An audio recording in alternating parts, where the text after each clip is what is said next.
TVN देखण वाले समुचे दर्शकों ਨੂੰ ਦਵਿੰਦਰ ਸਿੰਘ ਬੈਨੀਪਾਲ ਵੱਲੋਂ ਪਿਆਰ ਅਤੇ ਸਤਿਕਾਰ ਸਹਿਤ ਸਤਿ ਸ਼੍ਰੀ ਅਕਾਲ।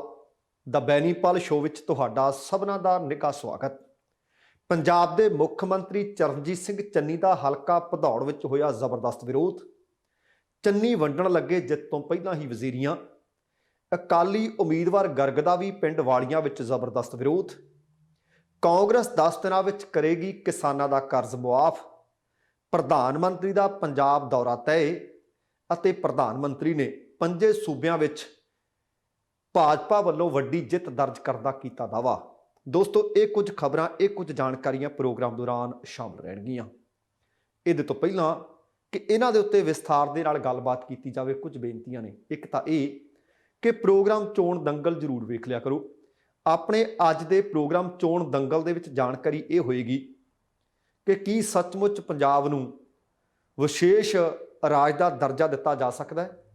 ਜੇ ਦਿੱਤਾ ਜਾ ਸਕਦਾ ਤਾਂ ਉਹਦੇ ਨਾਲ ਪੰਜਾਬ ਦਾ ਭਾਵ ਤੁਹਾਡਾ ਫਾਇਦਾ ਕੀ ਹੋ ਸਕਦਾ ਹੈ ਅਤੇ ਤੁਸੀਂ ਇਹ ਮੰਗ ਸਾਰੀਆਂ ਪਾਰਟੀਆਂ ਦੇ ਉਮੀਦਵਾਰਾਂ ਤੋਂ ਕਿਉਂ ਕਰੋ।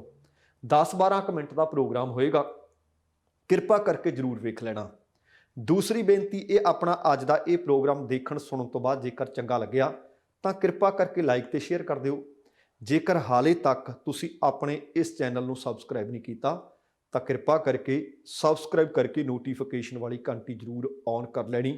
ਤੁਹਾਡੇ ਦਿਲੋਂ ਧੰਨਵਾਦੀ ਹੋਵਾਂਗੇ। ਆਓ ਹੁਣ ਇਹ ਸਾਰੀਆਂ ਜਾਣਕਾਰੀਆਂ ਦੇ ਉੱਤੇ ਵਿਸਥਾਰ ਦੇ ਨਾਲ ਗੱਲਬਾਤ ਕਰੀਏ। ਸਭ ਤੋਂ ਪਹਿਲਾਂ ਇਸ ਵਕਤ ਪੰਜਾਬ ਦੇ ਮੁੱਖ ਮੰਤਰੀ ਚਰਨਜੀਤ ਸਿੰਘ ਚੰਨੀ ਹੋਰੀ ਚੋਣ ਪ੍ਰਚਾਰ ਦੇ ਵਿੱਚ ਬੁਰੀ ਤਰ੍ਹਾਂ ਰੁੱਝੇ ਹੋਏ ਨੇ। ਉਹ ਸਮੁੱਚੇ ਪੰਜਾਬ ਦੇ ਵਿੱਚ ਵੱਖੋ-ਵੱਖ ਹਲਕਿਆਂ ਦੇ ਵਿੱਚ ਚੋਣ ਪ੍ਰਚਾਰ ਕਰ ਰਹੇ ਨੇ। ਜਿਸ ਦਿਨ ਤੋਂ ਉਹ ਮੁੱਖ ਮੰਤਰੀ ਦਾ ਚਿਹਰਾ ਐਲਾਨੇ ਗਏ ਨੇ, 2 ਥਾਵਾਂ ਤੋਂ ਖੁਦ ਚੋਣ ਲੜ ਰਹੇ ਨੇ। ਇੱਕ ਸ਼੍ਰੀ ਚਮਕੌਰ ਸਾਹਿਬ ਤੋਂ, ਦੂਸਰੀ ਹਲਕਾ ਭਦੌੜ ਤੋਂ। ਭਦੌੜ ਦੇ ਪਿੰਡ ਕੋਟ ਦੂਨਾ, ਇਸੇ ਤਰ੍ਹਾਂ ਕੁਝ ਹੋਰ ਪਿੰਡ ਜਿਨ੍ਹਾਂ ਵਿੱਚ ਫਤਿਹਗੜ੍ਹ ਛੰਨਾ ਵੀ ਹੈ, ਉਹਨਾਂ ਪਿੰਡਾਂ ਦੇ ਵਿੱਚ ਮੁੱਖ ਮੰਤਰੀ ਚਰਨਜੀਤ ਸਿੰਘ ਚੰਨੀ ਚੋਣ ਪ੍ਰਚਾਰ ਤੇ ਸੀ। ਭਾਰਤੀ ਕਿਸਾਨ ਯੂਨੀਅਨ ਉਗਰਾਹਾਂ ਵਾਲਿਆਂ ਨੇ ਘੇਰ ਲਈ, ਜ਼ਬਰਦਸਤ ਵਿਰੋਧ ਕੀਤਾ। ਅਸਲ ਦੇ ਵਿੱਚ ਮੁੱਖ ਮੰਤਰੀ ਚੰਨੀ ਤੋਂ ਉਹ ਸਵਾਲ ਕਰਨਾ ਚਾਹੁੰਦੇ ਸੀ ਇਹ ਕਿ ਨਰਮੇ ਦਾ ਮੁਆਵਜ਼ਾ ਦੱਸ ਦਿਓ ਕਿਹੜੇ ਖਾਤੇ 'ਚ ਪਾਇਆ, ਬੇਰੁਜ਼ਗਾਰੀ ਦਾ ਦੱਸ ਦਿਓ ਕੋਈ ਹੱਲ ਹੀਲਾ ਹੈ ਤੁਹਾਡੇ ਕੋਲੇ, ਤੇ ਕੋਈ ਹੋਰ ਵੱਡੇ ਮੁੱਦੇ ਵੀ ਸੀ ਜਿਨ੍ਹਾਂ ਤੇ ਦਰਅਸਲ ਇਹ ਲੋਕ ਸਵਾਲ ਪੁੱਛਣਾ ਚਾਹੁੰਦੇ ਸੀ, ਕਿਉਂਕਿ ਇਸੇ ਹੀ ਹਲਕੇ ਤੋਂ ਮੁੱਖ ਮੰਤਰੀ ਚਰਨਜੀਤ ਸਿੰਘ ਚੰਨੀ ਖੁਦ ਚੋਣ ਮੈਦਾਨ 'ਚ ਨੇ। ਚਰਨਜੀਤ ਸਿੰਘ ਚੰਨੀ ਹੋਰਾਂ ਨੇ ਉਹਨਾਂ ਦੇ ਸਵਾਲਾਂ ਦੇ ਜਵਾਬ ਦੇਣ ਦੀ ਬਜਾਏ ਕਾਰ 'ਚ ਬੈਠ ਕੇ ਹੱਥ ਹਿਲਾ ਕੇ ਚੱਲਦਾ ਬਣਨ ਦੀ ਕੋਸ਼ਿਸ਼ ਕੀਤੀ, ਔਰ ਬਣ ਗਏ, ਚੱਲਦੇ ਚਲੇ ਗਏ ਉੱਥੋਂ। ਪ੍ਰਦਰਸ਼ਨਕਾਰੀ ਕਹਿੰਦੇ ਸੀ ਕਿ ਮੁੱਖ ਮੰਤਰੀ ਚੰਨੀ ਉਹਨਾਂ ਦੇ ਸਵਾਲਾਂ ਦਾ ਜਵਾਬ ਦੇਵੇ। ਜਿੰਨੀ ਦੇਰ ਤੱਕ ਉਹ ਸਾਡੇ ਸਵਾਲਾਂ ਦਾ ਜਵਾਬ ਨਹੀਂ ਦੇਣਗੇ, ਜਦੋਂ ਵੀ ਸਾਡੇ ਪਿੰਡਾਂ 'ਚ ਆਉਣਗੇ ਉਹਨਾਂ ਦਾ ਘਰਾਓ ਇਸੇ ਤਰ੍ਹਾਂ ਲਗਾਤਾਰ ਕੀਤਾ ਜਾਊਗਾ। ਇਸੇ ਤਰ੍ਹਾਂ ਹਲਕਾ ਭਦੌੜ ਦਾ ਹੀ ਪਿੰਡ ਹੈ ਰਾਜੀਆ, ਉੱਥੋਂ ਵੀ ਚੰਨੀ ਦੇ ਸਮਰਥਕ ਅਤੇ ਕੁਝ ਨੌਜਵਾਨਾਂ ਦੇ ਵਿਚਕਾਰ ਤਕਰਾਰਬਾਜ਼ੀ ਦੀ ਖਬਰ ਹੈ।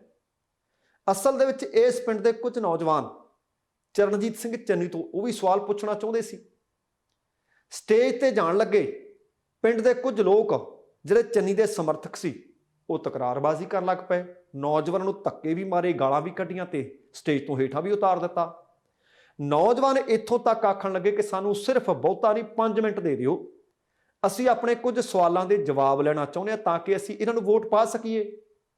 ਅਸੀਂ ਆਪਣਾ ਮਨ ਬਣਾ ਸਕੀਏ ਕਿ ਜੇਕਰ ਸਾਡੇ ਸਵਾਲ ਦਾ ਜਵਾਬ ਚਰਨਜੀਤ ਸਿੰਘ ਚੰਨੀ ਕੋਲ ਤਾਂ ਇਹਨਾਂ ਨੂੰ ਵੋਟ ਪਾਈਏ, ਜਾਂ ਫਿਰ ਅਸੀਂ ਭਾਈ ਕਿਸੇ ਨੂੰ ਹੋਰ ਵੋਟ ਪਾਈਏ। ਪਰ ਇਹ ਆਖ ਸਕਦੇ ਹਾਂ ਕਿ ਚਰਨਜੀਤ ਸਿੰਘ ਚੰਨੀ ਦੇ ਸਮਰਥਕਾਂ ਨੇ ਚੰਨੀ ਦੀਆਂ ਵੋਟਾਂ ਪੱਕੀਆਂ ਕਰਵਾਤੀਆਂ।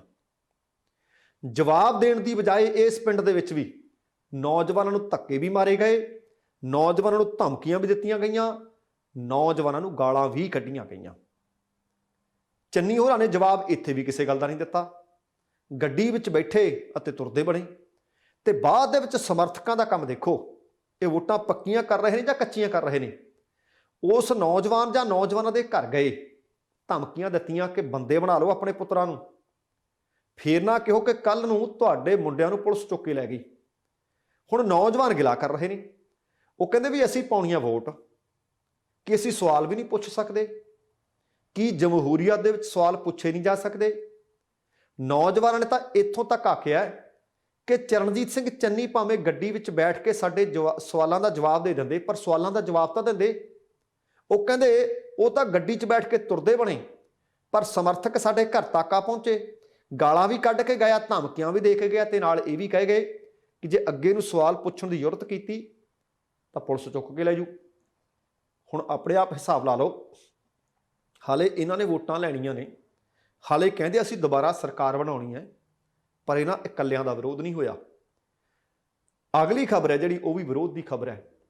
ज्यों-ज्यों चोणां दी तारीख नेड़े आ रही है, त्यों-त्यों पिंडां दे विच ਵੱਖੋ-ਵੱਖ पार्टियां दे ਵੱਖੋ-ਵੱਖ समर्थक एक दूसरे नाल तकरारबाजी करते नज़र आ रहे हैं।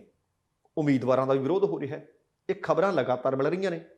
हलका धूरी कल भी चर्चा में सी ते अज भी चर्चा च। कल उत्थे भाजपा की कौमी स्पोक्सपर्सन का विरोध होया सी ते अज हलका धूरी दे विच ही श्रोमणी अकाली दल ते बहुजन समाज पार्टी के उम्मीदवार ने प्रकाश चंद गर्ग का जबरदस्त विरोध होया है। पिंड वालियां ब्लॉक शेरपुर पैंदा है, उत्थे हो गए सी। जानकारी के अनुसार रविदासिया धर्मशाला के नेड़े श्रोमणी अकाली दल के उम्मीदवार प्रकाश चंद गर्ग की एक चोण रैली सी, जिथे उन्होंने संबोधन करना सी। ते यह खबर भारतीय किसान यूनियन डकौंदा के आगूआं नूं मिल गई, वो भी मौके पर पहुँच गए। वो कहते भाई असीं तुहाडे तों कुछ सवाल पुछणे हैं। पहलां तां यह दसो कि जदों अकाली भाजपा सरकार सी, भाव तुहाडी पार्टी की सरकार सी, बेअदबियां होईयां, कीता कुछ नहीं, इंसाफ नहीं मिलिया। अज जदों किसानी संघर्ष चलिया शुरुआती दौर के विच तुसीं खेती कानून के हक च भुगतदे रहे, हले सवाल कीते जा रहे सी। प्रकाश चंद गर्ग कहंदे तर्क के आधार पर गल करो बई, आ गल कही ते दूसरे पासों किसान जथेबंदी ने नारेबाजी शुरू कर दी। गर्ग के गनमैनां ने मौका संभालिया, गर्ग नूं इकट्ठ दे विचों सुरक्षित कढ के गड्डी च बिठाता।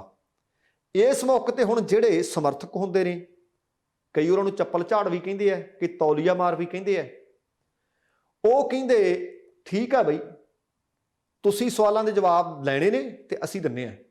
उन्हां दे विच एक अकाली आगू जगरूप सिंह लड्डा भी सी। जगरूप सिंह लड्डा दरअसल प्रकाश चंद गर्ग के हक विच खड़ गए। वो कहते तुहाडे सवालों का जवाब मैं दिना। कहते जथेबंदी का कारकुन जिहड़े तुसीं दसदे हो, तुहाडे सवाल जवाब यही है कि तुसीं किसानी संघर्ष की कीता। वो कहते मैं खुद किसान हाँ ते उस संघर्ष का हिस्सा बनिया रहा, समय समय ते किसान जथेबंदियों नूं फंड भी दिंदा रहा। आ जदों गल्लां प्रकाश चंद गर्ग दे हमायती करन लगे ते इधरों भारतीय किसान यूनियन वाले तकरार हो गया। किसान जिहड़े पहुंचे हुए सी वो अकाली दल मुर्दाबाद के नारे लाउण लग पए, माहौल काफ़ी गरमा गया। पर उस इकट्ठ दे विच कुछ सियाणे लोग सन, उन्होंने समझा बुझा के अकाली दल के उम्मीदवार नूं भी अते अकाली दल के समर्थकों नूं हथ जोड़े कि भाई इत्थों जाओ, साडे पिंड दा माहौल खराब ना करो। हुण तुसीं वेखो कि किसी पार्टी का समर्थक होना कोई गुनाह नहीं, किसी पार्टी का विरोध करना भी कोई गुनाह नहीं, पर किरपा करके वोट जिन्हों जिथे मर्जी पा दिओ, भाईचारक सांझा ना तोड़ लिओ। कल तुहानूं मैं दस्सिया सी कि आत्मनगर दे विच कांग्रेसी ते लोक इंसाफ पार्टी वाले भिड़ गए। आ भिड़दे वालियां पिंड च बचाव होया है ते दूसरे पासे गल ही नहीं सुनी हलका भदौड़ दे कई पिंडां विच रणजीत सिंह चन्नी होरां ने। आउण वाले दिनां दे विच तलखियां वध सकदियां ने, संजम तो कम लिया जावे। ते उधर यूपी वाल भी एक चक्कर मारिया आईए, क्योंकि चोणां दा अमल उत्थे शुरू हो चुकिया है। कांग्रेस पार्टी यूपी दे विच सत्ता च आउणा चाहुंदी है, पर लगदा हाले वो सत्ता वाली कुर्सी दूर है। पर वादे कुछ ठोक के कर दिते ताकि शायद लोग इन्हां वादियां नूं देख के अपने वाल ना भुगताउण। यूपी दे विच कांग्रेस पार्टी कहंदी जेकर असीं सत्ता च आउणे आ, सत्ता च आउण दे 10 दिनां दे अंदर अंदर किसानां दे सारे कर्ज मुआफ कर देंगे। जिहड़े लोग झुग्गियां झोंपड़ियां च रहिंदे ने उन्हां नूं जमीन का अधिकार भी दे देंगे। अपने मैनीफेस्टो दे विच उन्होंने ये भी गल आखी कि बिजली का बिल अद्धा कर देंगे। करोना के कारण जिहड़े बिल तुसीं भर नहीं सके वो तुहाडे बिल मुआफ कर देंगे। ठेके ते जिहड़े मुलाजम ने जां जिन्हां नूं हटाया गया है उन्हां नूं असीं पक्के कर देंगे। आ सारे वर्गां दे उत्ते कांग्रेस ने यूपी दे विच डोरे पाउण दे ऐलान कीते है। अनुसूचित जाति ते जनजाति के बच्चों नूं केजी तो लैके पीजी तक कहते सिक्ख्या असीं मुफ्त दिया करांगे। सरकारी मुलाजमां नूं तरक्की च राखवें करन देण दे नाल ही दलित भाईचारे दे व्यक्ति नूं यूपी का गृह मंत्री बनाने का इरादा प्रगटा के दलितां नूं भी दरअसल अपने नाल जोड़न की एक कोशिश की है ते होर पछड़ा वर्ग दीयां जिहड़ियां उपजातियां ने उन्होंने राखवें करने का लाभ देने ते सब तो पछड़े वर्ग लई उप कोटा शामिल करने का इरादा भी प्रगटाया गया है ते अपने सभ्याचारक एजेंडे दे विच कांग्रेस ने भगवान परशुराम नूं शामिल करते हुए उन्होंने जयंती ते यूपी दे विच छुट्टी ऐलानण का भी ऐलान कर दिता है। हुण किसानी दे करजे मुआफ करन दे नाल नाल लावारस पशुओं के वल्लों फसलों का नुकसान जिहड़ा कीता जांदा है ਉਹਦੇ वास्ते कहते 3000 रुपए का मुआवजा ਅਤੇ 20 ਲੱਖ सरकारी नौकरियां भी देंगे। यूपी ਦੇ ਵਿੱਚ ਚੋਣਾਂ ਦਾ ਅਮਲ शुरू हो चुका है। पहले गेड़ ਦੀਆਂ ਚੋਣਾਂ ਤੋਂ ਪਹਿਲਾਂ ਚੋਣ ਮਨੋਰਥ ਪੱਤਰ ਜਾਰੀ ਕੀਤਾ ਪ੍ਰਿयंका गांधी वाड्रा ने। उन्होंने इत्थों तक आख दिता कि जेकर कांग्रेस पार्टी की सरकार बनती है तो कणक ਅਤੇ ਝੋਨੇ की खरीद 2500 रुपए प्रति कुंटल के हिसाब नाल करांगे। गन्ने का मुल 400 रुपए प्रति कुंटल दिता जाऊगा। नाल ही कहते यूपी का मैनीफेस्टो नूं तैयार करते समय बेरोजगारी और महंगाई के मुद्दों पर कहते असीं उचेचे तौर पर ध्यान दिता कि इहनूं नत्थ पाई जा सके। उन्होंने कहा कि जेकर साडी पार्टी की सरकार बनती है सरकार बनन ते खाली पे 12 ਲੱਖ अहुदे जल्द भरे जाणगे ते 8 ਲੱਖ नवीं नौकरियां भाव कुल मिला के 20 ਲੱਖ नौकरियां पैदा कीतियां जाणगियां जां 20 ਲੱਖ नौकरियां दित्तियां जाणगियां।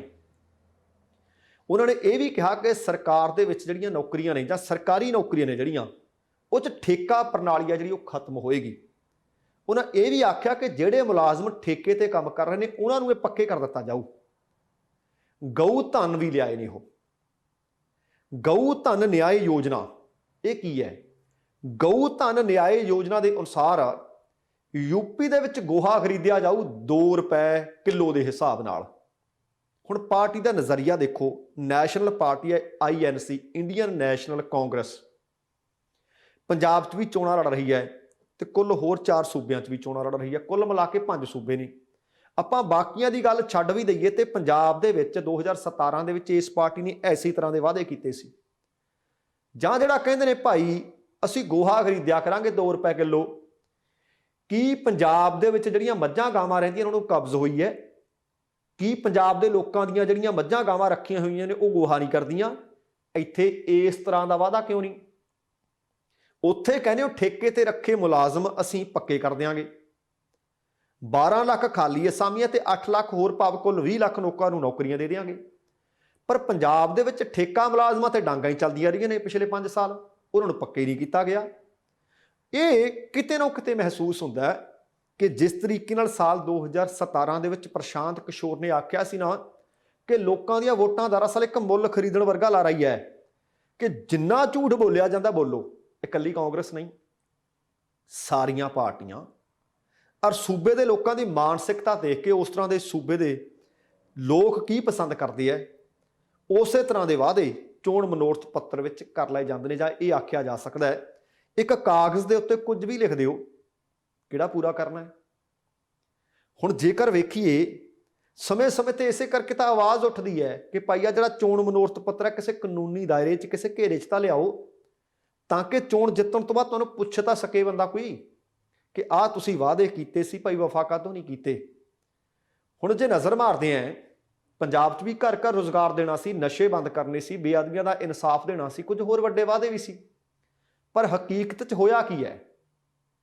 2017 की चोण दे विच जिहड़े चोण वादे कीते सी 2022 च भी हवा च गूंज रहे ने। इहदा मतलब वो पूरे नहीं होए। खैर ये यूपी के लोगों ने ਜਾਂ ਬਾਕੀ ਸਾਰੇ ਜਿਹੜੇ 5 सूबे ने उन्होंने वेखना कि किहड़ी पार्टी ਨੂੰ वोट पाउणी है तो किहड़ी ਨੂੰ हराउणा है किहड़ी ਨੂੰ जिताउणा है। ਤੇ ਹੁਣ ਭਾਰਤ ਦੇ ਪ੍ਰਧਾਨ ਮੰਤਰੀ ਨਰਿੰਦਰ ਦਮੋਦਰ ਦਾਸ ਮੋਦੀ ਪੰਜਾਬ ਦੇ ਵਿੱਚ ਫਿਰ ਤੋਂ ਫੇਰਾ ਪਾਉਣ ਵਾਸਤੇ ਆ ਰਹੇ ਨੇ। ਪੰਜਾਬ ਦੇ ਵਿੱਚ ਭਾਜਪਾ ਗੱਠਜੋੜ ਵਾਸਤੇ ਪਹਿਲਾਂ ਤਾਂ ਕਹਿੰਦੇ ਸੀ ਕਿ ਵਰਚੁਅਲ ਰੈਲੀਆਂ ਕਰਨਗੇ, ਪਰ ਉਹ ਕਹਿੰਦੇ ਵਰਚੁਅਲ ਰੈਲੀ ਨਾਲ ਸਵਾਦ ਹੀ ਨਹੀਂ ਆਉਂਦਾ ਜਿੰਨੀ ਦੇਰ ਮੈਂ ਸਾਹਮਣੇ ਲੋਕਾਂ ਨੂੰ ਦੇਖਦਾ ਨਹੀਂ। ਭਾਈਓ ਬਹਿਨੋ ਜਿੰਨੀ ਦੇਰ ਇਸ ਤਰੀਕੇ ਨਾਲ ਕਹਿੰਦੇ ਨਹੀਂ। ਉਹ ਖੁਦ ਪੰਜਾਬ ਆਉਣਗੇ। 8 ਤਰੀਕ ਨੂੰ ਪ੍ਰਧਾਨ ਮੰਤਰੀ ਨੇ ਫਤਿਹਗੜ੍ਹ ਸਾਹਿਬ ਅਤੇ ਲੁਧਿਆਣਾ ਲੋਕ ਸਭਾ ਖੇਤਰਾਂ ਦੇ ਵਿੱਚ ਜਿਹੜੇ ਵਿਧਾਨ ਸਭਾ ਹਲਕੇ ਪੈਂਦੇ ਨੇ ਉਹਨਾਂ ਲੋਕਾਂ ਨੂੰ ਦਿੱਲੀ ਤੋਂ ਵਰਚੁਅਲ ਰੈਲੀ ਦੇ ਰਾਹੀਂ ਸੰਬੋਧਨ ਕੀਤਾ ਸੀ। ਪਰ ਹੁਣ ਨਵਾਂ ਪ੍ਰੋਗਰਾਮ ਤੈਅ ਹੋਣ ਤੋਂ ਬਾਅਦ 9 ਨਵੰਬਰ ਨੂੰ 27 ਵਿਧਾਨ ਸਭਾ ਹਲਕਿਆਂ ਦੇ ਲਈ ਦਿੱਲੀ ਤੋਂ ਉਹਨਾਂ ਨੇ ਇੱਕ ਹੋਰ ਵਰਚੁਅਲ ਰੈਲੀ ਕਰਨੀ ਸੀ। ਉਹ ਕਹਿੰਦੇ ਨਹੀਂ ਹੋਏਗੀ। ਹੁਣ ਪੰਜਾਬ ਭਾਜਪਾ ਦੇ ਜਨਰਲ ਸਕੱਤਰ ਨੇ ਸੁਭਾਸ਼ ਸ਼ਰਮਾ ਉਹਨਾਂ ਨੇ ਦੱਸਿਆ ਕਿ ਪ੍ਰਧਾਨ ਮੰਤਰੀ ਮੋਦੀ ਹੁਣ 14 ਫਰਵਰੀ ਨੂੰ ਜਲੰਧਰ ਦੁਆਬਾ ਇਲਾਕੇ 'ਚ, 16 ਨੂੰ ਪਠਾਨਕੋਟ ਮਾਝਾ ਇਲਾਕੇ 'ਚ ਅਤੇ 17 ਫਰਵਰੀ ਨੂੰ ਮਾਲਵੇ ਇਲਾਕੇ ਦੇ ਅਬੋਹਰ ਦੇ ਵਿੱਚ ਚੋਣ ਰੈਲੀਆਂ ਕਰਨਗੇ। ਦੱਸਣਾ ਬਣਦਾ, ਤੁਹਾਨੂੰ ਯਾਦ ਵੀ ਸ਼ਾਇਦ ਹੋਣਾ ਹੀ ਹੈ ਕਿ ਜਨਵਰੀ ਦੀ 5 ਜਨਵਰੀ ਨੂੰ ਇੱਕ ਫਿਰੋਜ਼ਪੁਰ ਦੇ ਵਿੱਚ ਰੈਲੀ ਨੂੰ ਸੰਬੋਧਨ ਕਰਨ ਵਾਸਤੇ ਉਚੇਚੇ ਤੌਰ ਤੇ ਆਏ ਸੀ, ਪਰ ਇੱਕ ਪੁਲ ਤੋਂ ਯੂ ਟਰਨ ਮਾਰ ਗਏ ਸੀ। ਕਹਿੰਦੇ ਸੀ ਸੁਰੱਖਿਆ 'ਚ ਸੰਨ ਲੱਗ ਗਈ, ਉਸ ਰੈਲੀ ਨੂੰ ਸੰਬੋਧਨ ਕਰ ਨਹੀਂ ਸੀ ਸਕੇ। ਫਿਰੋਜ਼ਪੁਰ ਵਾਲੀ ਰੈਲੀ ਦੇ ਵਿੱਚ ਇਕੱਠ ਵੀ ਨਹੀਂ ਸੀ ਹੋਇਆ, ਕੁੱਲ 500 ਬੰਦਾ ਦੱਸਿਆ ਜਾਂਦਾ ਸੀ। ਪ੍ਰਧਾਨ ਮੰਤਰੀ ਨੂੰ ਸੁਣਨ ਦੇ ਵਾਸਤੇ ਉਸ ਵਕਤ ਲੋਕਾਂ ਨੇ ਬਹੁਤਾ ਉਤਸ਼ਾਹ ਨਹੀਂ ਸੀ ਦਿਖਾਇਆ। ਹੁਣ ਉਸ ਰੈਲੀ ਦੇ ਵਿੱਚ ਸੱਚਮੁੱਚ ਸੁਰੱਖਿਆ ਦੀ ਸੰਨ ਕਾਰਨ ਪ੍ਰਧਾਨ ਮੰਤਰੀ ਨਹੀਂ ਸਨ ਪਹੁੰਚੇ ਜਾਂ ਮਾਮਲਾ ਕੋਈ ਹੋਰ ਸੀ। ਇਸ ਮਸਲੇ ਦੇ ਉੱਤੇ ਹਾਲੇ ਇੱਕ ਜਾਂਚ ਕਮੇਟੀ ਜਾਂਚ ਕਰ ਰਹੀ ਹੈ, ਪਰ ਹੁਣ ਦੁਬਾਰਾ ਨਵੀਆਂ ਤਰੀਕਾਂ ਦਾ ਐਲਾਨ ਕਰ ਦਿੱਤਾ ਗਿਆ ਹੈ ਕਿ ਪ੍ਰਧਾਨ ਮੰਤਰੀ ਸਾਹਿਬ ਦੁਬਾਰਾ ਸੰਬੋਧਨ ਕਰਨ ਵਾਸਤੇ ਆ ਰਹੇ ਨੇ। ਹੁਣ ਇਸ ਖਬਰ ਦੇ ਉੱਤੇ ਇੱਕ ਟਿੱਪਣੀ ਕਰਦੇ ਹਾਂ। ਚੋਣ ਕਮਿਸ਼ਨ ਅਕਸਰ ਇਹ ਕਹਿੰਦਾ ਕਿ ਚੋਣ ਸੁਧਾਰ ਸਮੇਂ-ਸਮੇਂ ਤੇ ਕੀਤੇ ਜਾਂਦੇ ਨੇ। ਜੇ ਪ੍ਰਧਾਨ ਮੰਤਰੀ ਸਾਹਿਬ ਸਮੁੱਚੇ ਭਾਰਤੀਆਂ ਦੇ ਪ੍ਰਧਾਨ ਮੰਤਰੀ ਨੇ ਤਾਂ ਫਿਰ ਇੱਕ ਪਾਰਟੀ ਵਾਸਤੇ ਕਿਉਂ ਪ੍ਰਚਾਰ ਕਰਨ? ਇਹ ਬਹੁਤ ਵੱਡਾ ਸਵਾਲ ਹੈ। ਇਹ ਹੋਣਾ ਚਾਹੀਦਾ ਤੇ ਚੋਣ ਕਮਿਸ਼ਨ ਨੂੰ ਇਸ ਪਾਸੇ ਗੌਰ ਕਰਨਾ ਚਾਹੀਦਾ, ਧਿਆਨ ਦੇਣਾ ਚਾਹੀਦਾ। ਹਾਂ, ਜੇ ਸੱਤਾ ਵਿੱਚ ਕੋਈ ਪਾਰਟੀ ਨਹੀਂ ਤਾਂ ਪ੍ਰਚਾਰ ਕਰੇ। ਇਹਦਾ ਮਤਲਬ ਪ੍ਰਧਾਨ ਮੰਤਰੀ ਸਿਰਫ ਇੱਕ ਪਾਰਟੀ ਦੇ ਪ੍ਰਧਾਨ ਮੰਤਰੀ ਹੋਏ ਕਿਉਂਕਿ ਉਹ ਆਪਣੀ ਪਾਰਟੀ ਦੇ ਹੱਕ ਵਿੱਚ ਚੋਣ ਪ੍ਰਚਾਰ ਕਰਨ ਆ ਰਹੇ ਨੇ। ਇਹ ਪਹਿਲੀ ਵਾਰੀ ਪ੍ਰਧਾਨ ਮੰਤਰੀ ਨਰਿੰਦਰ ਦਮੋਦਰ ਦਾਸ ਮੋਦੀ ਨਹੀਂ, ਬਾਕੀ ਵੀ ਸਰਕਾਰਾਂ ਜਦੋਂ ਬਣਦੀਆਂ ਨੇ ਇੰਜ ਪ੍ਰਚਾਰ ਕਰਦੀਆਂ ਨੇ। ਇਸ ਕਰਕੇ ਇਹ ਪਾਬੰਦੀ ਲੱਗਣੀ ਚਾਹੀਦੀ ਹੈ। ਪੰਜਾਬ ਦੇ ਵਿੱਚ ਮੰਨ ਲਓ ਨਿਗਮ ਚੋਣਾਂ ਨੇ, ਜਿਹੜੀ ਵੀ ਪਾਰਟੀ ਦੀ ਸਰਕਾਰ ਹੋਵੇ ਉਹਦੀ ਕੈਬਨਿਟ ਤੇ ਉਹਦਾ ਮੰਤਰੀ, ਉਹਦੇ ਮੰਤਰੀ ਮੰਡਲ ਤੇ ਮੁੱਖ ਮੰਤਰੀ ਪ੍ਰਚਾਰ ਆਪਣੀ ਪਾਰਟੀ ਦੇ ਹੱਕ 'ਚ ਨਾ ਕਰ ਸਕੇ, ਫਿਰ ਤਾਂ ਆਪਾਂ ਆਖ ਸਕਾਂਗੇ ਭਾਈ ਨਿਰਪੱਖ ਚੋਣਾਂ ਨੇ। ਆਹ ਨਿਰਪੱਖ ਕਾਹਦੀਆਂ ਹੋਈਆਂ? ਖੈਰ, ਅਗਲੀ ਪ੍ਰਧਾਨ ਮੰਤਰੀ ਹੋਰਾਂ ਦੀ ਇੱਕ ਮੁਲਾਕਾਤ ਦੇ ਵਿੱਚ ਕੀਤੇ ਦਾਅਵਿਆਂ ਤੋਂ ਬਾਅਦ ਪੰਜਾਬ ਦੀਆਂ ਸਾਰੀਆਂ ਸਿਆਸੀ ਧਿਰਾਂ ਦੀ ਨੀਂਦ ਉੜ ਗਈ ਹੈ। ਅਸਲ ਦੇ ਵਿੱਚ ਉਹਨਾਂ ਨੇ ਦਾਅਵਾ ਹੀ ਐਡਾ ਵੱਡਾ ਕਰ ਦਿੱਤਾ ਤੇ ਉਹ ਵੀ ਪ੍ਰਧਾਨ ਮੰਤਰੀ ਨੇ। ਪੰਜਾਬ ਦਾ ਵੋਟਰ, ਬੁੱਧੀਜੀਵੀ ਵਰਗ ਵੀ ਸੋਚ ਰਿਹਾ ਕਿ ਪ੍ਰਧਾਨ ਮੰਤਰੀ ਦੇ ਦਿੱਤੇ ਇਸ ਬਿਆਨ ਦੇ ਅਰਥ ਕੀ ਨੇ। ਹੁਣ ਯੂਪੀ ਦੇ ਵਿੱਚ ਚੋਣਾਂ ਸ਼ੁਰੂ ਹੋ ਗਈਆਂ ਨੇ। ਪਹਿਲੇ ਗੇੜ ਦੀਆਂ ਵੋਟਾਂ ਤੋਂ ਇੱਕ ਦਿਨ ਪਹਿਲਾਂ ਪ੍ਰਧਾਨ ਮੰਤਰੀ ਨੇ ਆਖਿਆ ਕਿ 5 ਸੂਬਿਆਂ 'ਚ ਚੋਣਾਂ ਨੇ, 5 ਸੂਬਿਆਂ 'ਚ ਭਾਜਪਾ ਦੀ ਲਹਿਰ ਹੈ, 5 ਹੀ ਸੂਬਿਆਂ ਦੇ ਵਿੱਚ ਭਾਜਪਾ ਬਹੁਮਤ ਨਾਲ ਜਿੱਤੂ। ਹੁਣ ਤੁਸੀਂ ਦੇਖੋ ਕਿ ਇਹ ਛੋਟਾ ਬਿਆਨ ਨਹੀਂ, ਉਹ ਵੀ ਪ੍ਰਧਾਨ ਮੰਤਰੀ ਦਾ। ਆਪਣੀ ਜਿੱਤ ਦਾ ਦਾਅਵਾ ਕੀਤਾ ਹੈ। ਜੇ ਇਸ ਬਿਆਨ ਦੀ ਭੰਨ ਤੋੜ ਕਰੀਏ ਤਾਂ ਕਿ ਸੱਚਮੁੱਚ ਆਪਾਂ ਪੰਜਾਬ ਦੀ ਜ਼ਮੀਨੀ ਹਕੀਕਤ ਵੇਖੀਏ ਕਿ ਜਿੱਥੇ ਪ੍ਰਧਾਨ ਮੰਤਰੀ ਸਾਹਿਬ ਨੂੰ ਸੁਣਨ ਵਾਸਤੇ 500 ਵਿਅਕਤੀ ਨਾ ਪਹੁੰਚੇ, ਜਿੱਥੇ ਭਾਜਪਾ ਜਦੋਂ ਕਾਨੂੰਨ ਬਣਾ ਕੇ ਦਿੱਲੀ ਦੇ ਵਿੱਚ ਹੰਕਾਰੀ ਹੋਈ ਬੈਠੀ ਸੀ, ਕਿਸਾਨ ਸੱਤਾ ਨੂੰ ਦੇਖ ਰਿਹਾ ਸੀ ਕਿ ਉਹ ਆਉਣ ਸੱਤਾਧਾਰੀ ਸਾਡੇ ਨਾਲ ਗੱਲਬਾਤ ਕਰਨ। ਧੁੱਪਾਂ ਵੇਖੀਆਂ, ਛਾਵਾਂ ਵੇਖੀਆਂ, ਠੰਡ ਵੇਖੀ, ਗਰਮੀ ਵੇਖੀ, ਝੱਖੜ ਹਨੇਰੀ, ਸਾਰਾ ਕੁਝ ਤਨ ਤੇ ਹੰਢਾਇਆ, ਪਰ ਉਹ ਗੱਲਬਾਤ ਕਰਨ ਵਾਸਤੇ ਪਹੁੰਚੇ ਨਾ। 700 ਤੋਂ ਵੱਧ ਕਿਸਾਨਾਂ ਦੀ ਮੌਤ ਦੇ ਉੱਤੇ ਇੱਕ ਅੱਖਰ ਬੋਲਿਆ ਨਾ। ਲਖੀਮਪੁਰ ਖੀਰੀ ਦੇ ਵਿੱਚ ਘਟਨਾ ਵਾਪਰੀ, ਉਹ ਵਿਅਕਤੀ ਜਿਹਦਾ ਪੁੱਤਰ ਮੁੱਖ ਦੋਸ਼ੀ ਹੈ ਉਹਨੂੰ ਮੰਤਰੀ ਮੰਡਲ ਦੇ ਵਿੱਚੋਂ ਬਾਹਰ ਕੱਢਿਆ ਨਾ। ਬਹੁਤ ਸਾਰੀਆਂ ਉਹ ਘਟਨਾਵਾਂ ਨੇ ਜਿਨ੍ਹਾਂ ਦੇ ਉੱਤੇ ਭਾਰਤੀ ਜਨਤਾ ਪਾਰਟੀ ਨੇ ਚੁੱਪ ਨਹੀਂ ਤੋੜੀ। ਪਰ ਕੀ ਸੱਚਮੁੱਚ ਪੰਜਾਬ ਦਾ ਵੋਟਰ ਭਾਰਤੀ ਜਨਤਾ ਪਾਰਟੀ ਦੇ ਨਾਲ ਇਤਫਾਕ ਰੱਖਦਾ ਹੈ ਕਿ ਉਹਨਾਂ ਨੂੰ ਵੋਟ ਪਾਏਗਾ? ਪਰ ਪ੍ਰਧਾਨ ਮੰਤਰੀ ਸਾਹਿਬ ਦਾ ਇਹ ਦਾਅਵਾ ਕਿ 5 ਸੂਬਿਆਂ ਦੇ ਵਿੱਚ ਅਸੀਂ ਬਹੁਮਤ ਨਾਲ ਸਰਕਾਰ ਬਣਾਵਾਂਗੇ, ਹੁਣ ਤੁਸੀਂ ਦੇਖੋ ਕਿ ਇਹ ਯਕੀਨ ਕਿਹੜੀ ਗੱਲ ਤੇ ਹੈ? ਕੀ ਈਵੀਐਮ ਤੇ ਯਕੀਨ ਹੈ, ਜਾਂ ਪੰਜਾਬ ਦੇ ਵੋਟਰਾਂ ਤੇ ਯਕੀਨ ਹੈ, ਜਾਂ ਆਪਣੀਆਂ ਪਾਲਿਸੀਆਂ ਤੇ ਯਕੀਨ ਹੈ, ਜਾਂ ਜਿਹੜੇ ਲੋਕਾਂ ਨੂੰ ਟਿਕਟਾਂ ਦਿੱਤੀਆਂ ਨੇ ਉਹਨਾਂ ਦਾ ਲੋਕ ਆਧਾਰ ਹੀ ਇੰਨਾ ਕਿ ਲੋਕ ਉਹਨਾਂ ਨੂੰ ਹੱਥਾਂ ਤੇ ਚੁੱਕੀ ਫਿਰਦੇ ਨੇ?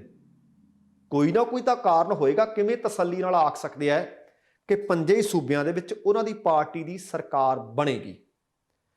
ਹੁਣ ਪ੍ਰਧਾਨ ਮੰਤਰੀ ਹੋਰਾਂ ਨੇ ਕਿਹਾ ਕਿ 5 ਸੂਬਿਆਂ ਦੇ ਲੋਕ ਉਹਨਾਂ ਦੀ ਪਾਰਟੀ ਨੂੰ ਸੇਵਾ ਕਰਨ ਦਾ ਮੌਕਾ ਦੇਣਗੇ। ਉਹਨਾਂ ਨੇ ਇਹ ਵੀ ਕਿਹਾ ਕਿ ਭਾਰਤੀ ਜਨਤਾ ਪਾਰਟੀ ਹਾਰ ਕੇ ਜਿੱਤਣ ਲੱਗੀ ਹੈ। ਅਸੀਂ ਬੜੀਆਂ ਹਾਰਾਂ ਦੇਖੀਆਂ, ਜ਼ਮਾਨਤਾਂ ਜ਼ਬਤ ਹੁੰਦੀਆਂ ਦੇਖੀਆਂ। ਕਹਿੰਦੇ ਮੈਂ ਰਾਜਨੀਤੀ ਇਸ ਵਿੱਚ ਨਹੀਂ ਸੀ, ਪਰ ਮੈਨੂੰ ਯਾਦ ਹੈ ਕਿ ਜਨਸੰਘ ਦਾ ਚੋਣ ਨਿਸ਼ਾਨ ਦੀਵਾ ਹੋਇਆ ਕਰਦਾ ਸੀ, ਦੀਪਕ ਹੋਇਆ ਕਰਦਾ ਸੀ। ਕਹਿੰਦੇ ਇੱਕ ਵਾਰ ਜਨਸੰਘ ਦੇ ਲੋਕ ਮਠਿਆਈਆਂ ਵੰਡ ਰਹੇ ਸੀ। ਮੈਂ ਸੋਚਿਆ ਕਿ ਇਸ ਤਰ੍ਹਾਂ ਦਾ ਕੀ ਹੋ ਗਿਆ, ਇਹ ਤਾਂ ਹਾਰੇ ਨੇ, ਇਹ ਫਿਰ ਮਠਿਆਈਆਂ ਵੰਡ ਰਹੇ ਨੇ। ਕਹਿੰਦੇ ਪਤਾ ਲੱਗਿਆ ਕਿ 3 ਸੀਟਾਂ ਦੇ ਉੱਤੇ ਭਾਈ ਜ਼ਮਾਨਤਾਂ ਜ਼ਬਤ ਹੋਣੋਂ ਬਚ ਗਈਆਂ ਸੀ, ਇਸ ਕਰਕੇ ਮਠਿਆਈਆਂ ਵੰਡ ਰਹੇ ਸੀ। ਆਹ ਜਿਹੜੀ ਗੱਲ ਹੈ ਨਾ, ਇਹਨੂੰ ਬਹੁਤ ਵਿਸ਼ਾਲ ਰੂਪ ਨਾਲ ਦੇਖਿਆ ਜਾਣਾ ਚਾਹੀਦਾ ਹੈ ਕਿ ਲੰਬੇ ਸਮੇਂ ਦੀ ਪਲੈਨਿੰਗ ਦੇ ਨਾਲ ਜਨਸੰਘ ਜਾਂ ਭਾਰਤੀ ਜਨਤਾ ਪਾਰਟੀ ਚੱਲੀ। ਪ੍ਰਧਾਨ ਮੰਤਰੀ ਸਾਹਿਬ ਕਹਿੰਦੇ ਕਿ ਹਾਰਦੇ ਹੀ ਸਿਰਫ 3 ਸੀਟਾਂ ਤੇ ਜ਼ਮਾਨਤਾਂ ਜ਼ਬਤ ਨਾ ਹੋਈਆਂ ਤਾਂ ਮਠਿਆਈਆਂ ਵੰਡੀਆਂ। ਫਿਰ ਸਿਰਫ ਮੋਦੀ ਸਾਹਿਬ ਹੋਰਾਂ ਦੀ ਪਾਰਟੀ ਦੇ ਅਡਵਾਨੀ ਤੇ ਵਾਜਪਾਈ 2 ਮੈਂਬਰ ਪਾਰਲੀਮੈਂਟ ਜਿੱਤਦੇ ਆ, ਤੇ ਹੁਣ ਅਗਲਿਆਂ ਨੇ ਅੰਕੜਾ ਕੁਝ ਸਾਲਾਂ 'ਚ 300 ਤੋਂ ਟਪਾਤਾ। ਇਸ ਕਰਕੇ ਭਾਈ ਉਹਨਾਂ ਦਾ ਦਾਅਵਾ ਸੱਚ ਵੀ ਹੋ ਸਕਦਾ ਹੈ। ਸੋ ਇਸ ਕਰਕੇ ਵੋਟਰਾਂ ਨੂੰ ਸੁਚੇਤ ਹੋਣ ਦੀ ਲੋੜ ਹੈ। ਇਹਦੇ ਨਾਲ ਹੀ ਉਹਨਾਂ ਨੇ ਆਖਿਆ ਕਿ ਸਮਾਜਵਾਦੀ ਪਾਰਟੀ ਦੇ ਮੁਖੀ ਜਿਹੜੇ ਦਾਅਵੇ ਕਰਦੇ ਆ ਉਹ ਸੱਚੇ ਨਹੀਂ। ਉਹ ਕਹਿੰਦੇ ਅਖਿਲੇਸ਼ ਯਾਦਵ ਦੀਆਂ ਯੋਜਨਾਵਾਂ ਨੇ, ਉਹ ਭਾਜਪਾ ਦੀਆਂ ਨਹੀਂ। ਮੋਦੀ ਨੇ ਕਿਹਾ ਕਿ ਭਾਰਤ ਵਿੱਚ ਇੱਕ ਕਲਚਰ ਚੱਲ ਰਿਹਾ ਹੈ, ਸਿਆਸਤਦਾਨ ਕਹਿੰਦੇ ਰਹਿੰਦੇ ਨੇ ਕਿ ਅਸੀਂ ਉਹ ਕਰਾਂਗੇ, ਅਸੀਂ ਆਹ ਕਰਾਂਗੇ।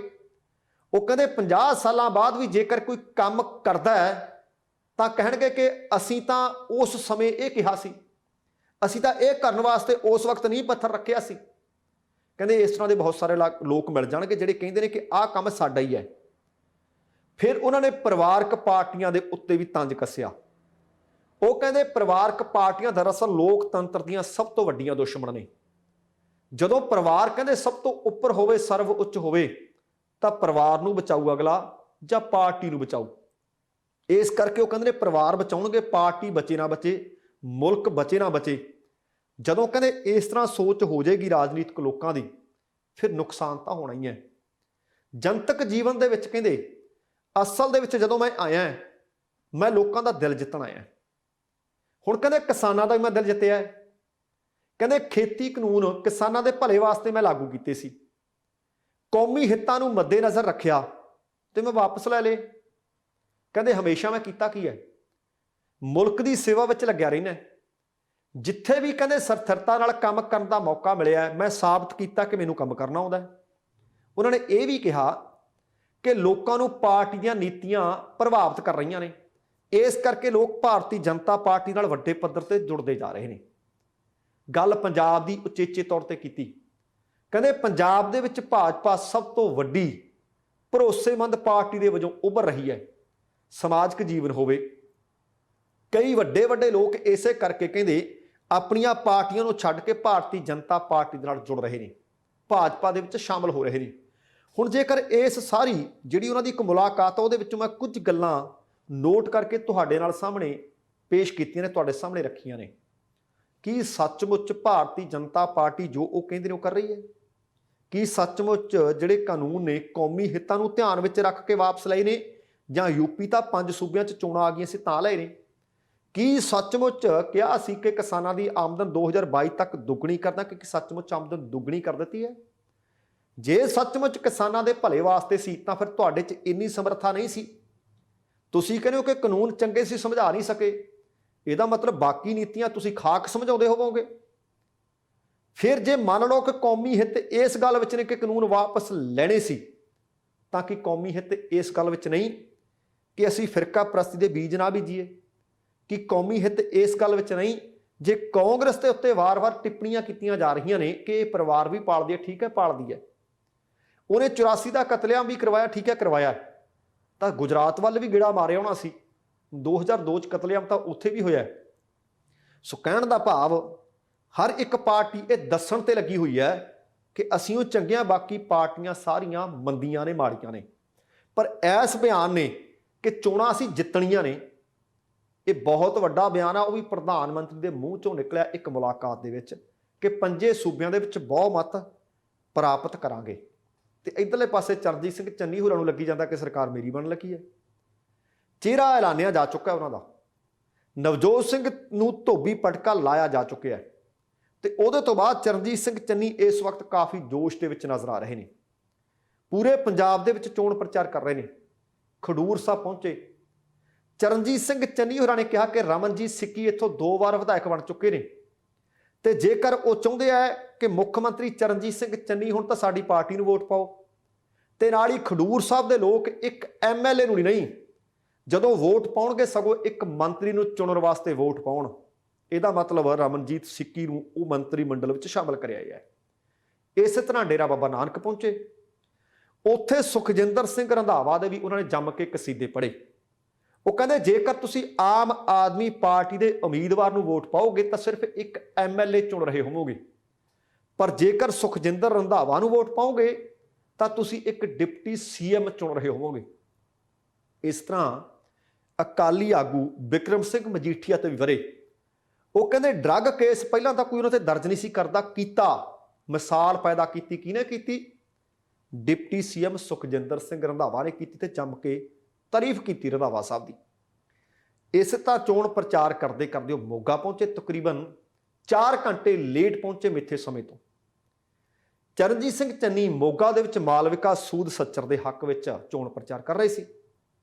ਉੱਥੇ ਵੀ ਉਹ ਵਜ਼ੀਰੀ ਵੰਡੇ ਆਏ। ਉਹ ਕਹਿੰਦੇ ਮੋਗੇ ਵਾਲਿਓ, ਮਾਲਵਿਕਾ ਸੂਦ ਨੂੰ ਵੋਟ ਪਾ ਦਿਓ, ਕੈਬਨਿਟ ਮੰਤਰੀ ਬਣਾਓ ਮਾਲਵਿਕਾ ਨੂੰ। ਇਸ ਨਾਲ ਉੱਥੋਂ ਅੱਗੇ ਹਲਕਾ ਵਾਘਾ ਪੁਰਾਣਾ ਜਾ ਪਹੁੰਚੇ। ਵਾਘਾ ਪੁਰਾਣਾ ਦੇ ਵਿੱਚ ਦਰਸ਼ਨ ਬਰਾੜ ਦੇ ਹੱਕ ਵਿੱਚ ਅਨਾਜ ਮੰਡੀ ਦੇ ਵਿੱਚ ਚਰਨਜੀਤ ਸਿੰਘ ਚੰਨੀ ਹੋਰਾਂ ਨੇ ਇੱਕ ਚੋਣ ਜਲਸੇ ਨੂੰ ਸੰਬੋਧਨ ਕੀਤਾ। ਉੱਥੇ ਵੀ ਨਿਰਧਾਰਤ ਸਮੇਂ ਤੋਂ ਤਕਰੀਬਨ 2.5 ਘੰਟੇ ਦੀ ਦੇਰੀ ਨਾਲ ਪਹੁੰਚੇ। ਉੱਥੇ ਉਹ ਕਹਿੰਦੇ ਤੁਸੀਂ ਦਰਸ਼ਨ ਬਰਾੜ ਨੂੰ ਜਿਤਾ ਦਿਓ ਤੇ ਝੰਡੀ ਵਾਲੀ ਕਾਰ ਦਰਸ਼ਨ ਬਰਾੜ ਨੂੰ ਮੈਂ ਦੇਵਾਂਗਾ, ਭਾਵ ਇਹ ਵੀ ਮੰਤਰੀ ਹੋਣਗੇ। ਹੁਣ ਤੁਸੀਂ ਦੇਖੋ ਇੱਕੋ ਦਿਨ ਦੇ ਵਿੱਚ ਜਿੱਥੇ ਜਿੱਥੇ ਗਏ ਤਕਰੀਬਨ ਉੱਥੇ ਦੇ ਵਿਧਾਇਕ ਨੂੰ ਜਾਂ ਉਮੀਦਵਾਰ ਨੂੰ ਆਖੀਏ ਮੰਤਰੀ ਮੰਡਲ ਦੇ ਵਿੱਚ ਸ਼ਾਮਲ ਕਰਨ ਦੇ ਦਾਅਵੇ ਕਰਿਆ, ਦਮ ਭਰਿਆ। ਹੁਣ ਚੋਣ ਰੈਲੀਆਂ ਦੇ ਵਿੱਚ ਚਰਨਜੀਤ ਸਿੰਘ ਚੰਨੀ ਲੋਕਾਂ ਦੇ ਸਾਹਮਣੇ ਕੀ ਪੇਸ਼ ਕਰ ਰਹੇ ਨੇ ਕਿ ਆਹ ਬੰਦੇ ਨੂੰ ਵੋਟ ਪਾਓ, ਮੰਤਰੀ ਬਣੂ ਤੇ ਤੁਹਾਡੇ ਹਲਕੇ ਦਾ ਕੰਮ ਹੋਊਗਾ। ਹੁਣ ਕੀ ਇਸ ਗੱਲ ਵਿੱਚ ਕੋਈ ਸੱਚਾਈ ਹੈ?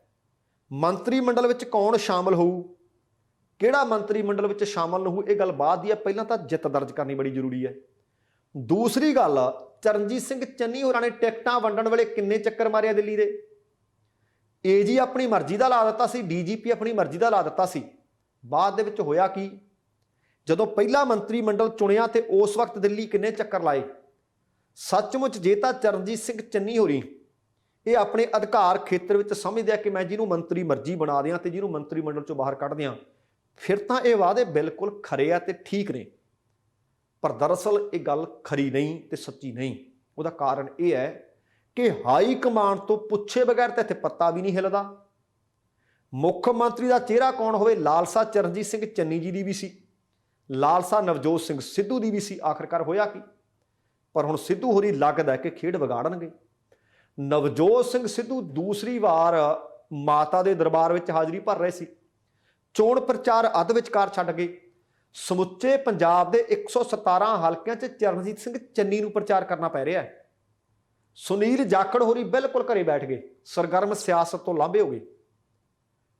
ਇਸ ਕਰਕੇ ਚਰਨਜੀਤ ਸਿੰਘ ਚੰਨੀ ਇਕੱਲੇ ਚੋਣ ਮੈਦਾਨ 'ਚ ਨੇ, ਚੋਣ ਪ੍ਰਚਾਰ 'ਚ ਨੇ। ਨਵਜੋਤ ਸਿੰਘ ਸਿੱਧੂ ਹੋਰੀ ਚੋਣ ਪ੍ਰਚਾਰ ਜਾਂ ਤਾਂ ਕਰ ਹੀ ਰਹੇ, ਜੇ ਕਰ ਰਹੇ ਨੇ ਤਾਂ ਆਪਣੇ ਹਲਕੇ 'ਚ ਕਰ ਰਹੇ ਨੇ। ਕਾਂਗਰਸ ਵਾਸਤੇ ਜਿੱਤਣਾ ਹੁਣ ਇੰਨਾ ਆਸਾਨ ਨਹੀਂ। ਕਿੱਥੇ ਤਾਂ ਸਾਰਿਆਂ ਨੇ ਰਲ ਮਿਲ ਕੇ ਕੰਮ ਕਰਨਾ ਸੀ, ਕਿੱਥੇ ਇਕੱਲੇ ਚਰਨਜੀਤ ਸਿੰਘ ਚੰਨੀ ਕਰ ਰਹੇ ਨੇ। ਔਰ ਜਿੰਨੀਆਂ ਥਾਵਾਂ ਤੇ ਗਏ ਨੇ ਹਲਕਾ ਭਦੌੜ, ਜਿੱਥੋਂ ਖੁਦ ਚੋਣ ਲੜ ਰਹੇ ਨੇ, ਉੱਥੇ ਵੱਖੋ ਵੱਖ ਪਿੰਡਾਂ ਦੇ ਵਿੱਚ ਜ਼ਬਰਦਸਤ ਵਿਰੋਧ। ਉਧਰ ਰਮਨਜੀਤ ਸਿੱਕੀ ਦੇ ਹੱਕ ਵਿੱਚ ਉਹ ਹਾਂ ਦਾ ਨਾਰਾ ਮਾਰ ਰਹੇ ਸੀ ਕਿ ਇਹਨੂੰ ਭਾਈ ਫੇਰ ਜਿਤਾ ਦਿਓ ਤੇ ਇਹ ਮੰਤਰੀ ਹੋਊ। ਉਧਰ ਰਮਨਜੀਤ ਸਿੱਕੀ ਦਾ ਵਿਰੋਧ ਹੋ ਰਿਹਾ ਸੀ। ਸੋ ਹੁਣ ਆਉਣ ਵਾਲੇ ਦਿਨਾਂ ਦੇ ਵਿੱਚ ਵੱਖੋ ਵੱਖ ਪਾਰਟੀਆਂ ਦੇ ਉਮੀਦਵਾਰਾਂ ਦੇ ਵਿਰੋਧ ਦੀਆਂ ਖਬਰਾਂ ਹੋਰ ਸਾਹਮਣੇ ਆ ਸਕਦੀਆਂ ਨੇ। ਔਰ ਕਾਂਗਰਸ ਦਾ ਕਲੇਸ਼ ਵੀ ਲਗਾਤਾਰ ਵਧਦਾ ਜਾ ਰਿਹਾ ਹੈ। ਜਸਵੀਰ ਡਿੰਪਾ, ਤੁਹਾਨੂੰ ਪਤਾ ਕਿ ਨਾਰਾਜ਼ ਪਹਿਲਾਂ ਹੀ ਚੱਲ ਰਿਹਾ ਹੈ। ਉਹਦਾ ਭਰਾ ਆਪਣੇ ਸਮਰਥਕਾਂ ਸਮੇਤ ਸ਼੍ਰੋਮਣੀ ਅਕਾਲੀ ਦਲ 'ਚ ਜਾ ਚੁੱਕਿਆ ਹੈ। ਸੋ ਹੁਣ ਰਮਨਜੀਤ ਸਿੰਘ ਸਿੱਕੀ ਉੱਥੋਂ ਜਿੱਤਦਿਆ ਜਾਂ ਨਹੀਂ, ਇਹ ਸਮਾਂ ਦੱਸੇਗਾ। ਦਰਸ਼ਨ ਬਰਾੜ ਵੀ ਉਹੀ ਨੇ, ਜਦੋਂ ਕਹਿੰਦੇ ਸੀ ਹੁਣ ਸਿੱਧੂ ਆ ਗਿਆ ਹੁਣ ਕਾਂਗਰਸ ਬਚ ਜਾਊ। ਤੁਹਾਨੂੰ ਯਾਦ ਹੋਣਾ ਹੁਣ ਦਰਸ਼ਨ ਬਰਾੜ ਹੋਣੀ ਕਸੀਦੇ ਕਿਹਦੇ ਕੱਸਦੇ ਨੇ, ਉਹ ਚਰਨਜੀਤ ਸਿੰਘ ਚੰਨੀ ਦੇ।